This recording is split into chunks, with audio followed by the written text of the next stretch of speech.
নিজেরা ভেদাভেদ না করে এক হয়ে থাকি। যদি কোনো বিভেদ থাকে আলোচনা করে ঠিক করব। নিজেরা কাদা ছোড়াছুড়ি করলে দেশ ও জাতির সার্বভৌমত্ব বিপন্ন হবে। জাতীয় শহীদ সেনা দিবসে রাওয়া ক্লাবে আয়োজিত ফটো এক্সিবিশনে এসব কথা বলেন সেনাবাহিনী প্রধান জেনারেল ওয়াকারুজ্জামান। তিনি আরও বলেন, ডানে বায়ে গিয়ে লাভ হবে না। কেউ অপরাধ করলে বিন্দুমাত্র ছাড় নেই।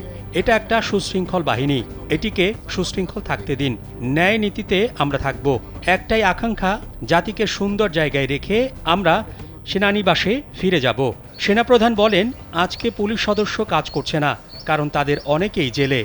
র্যাব, বিজিবি আতঙ্কিত। দেশের শান্তি রক্ষার দায়িত্ব শুধু সেনাবাহিনীর না।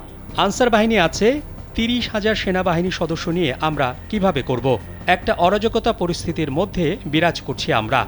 অপরাধীরা এর সুযোগ নিচ্ছে। সবাইকে এক থাকার আহ্বান জানিয়ে তিনি বলেন, সতর্ক করে দিচ্ছি, পরে বলতে পারবেন না যে সতর্ক করিনি। সেনাবাহিনীর প্রতি আক্রমণ করবেন না। সেনাবাহিনী এবং সেনাপ্রধানের জন্য বিদ্বেষ কারো কারো কি কারণে জানি না। আমাদের সাহায্য করেন, আক্রমণ নয়। নির্বাচন নিয়ে সেনাপ্রধান বলেন, আমার মনে হয় আমরা নির্বাচনের দিকেই ধাবিত হচ্ছি। 18 মাসের কথা বলেছিলাম।